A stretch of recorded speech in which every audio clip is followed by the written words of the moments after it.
Kolonel Hasanuddin Majien TNI Andi Sumangeruka meninjau posko penanganan COVID-19 di Rumah Sakit Plamonia.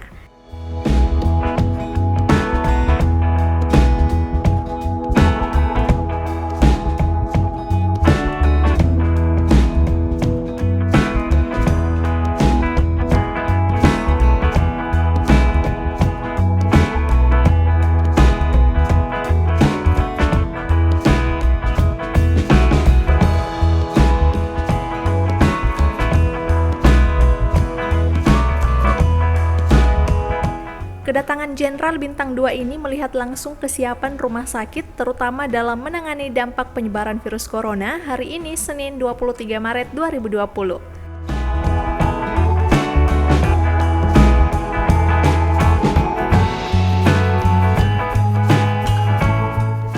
Rumah Sakit Plamonia sendiri merupakan satu dari dua rumah sakit Angkatan Darat yang telah ditetapkan oleh pimpinan TNI Angkatan Darat sebagai rumah sakit rujukan penanganan virus COVID-19.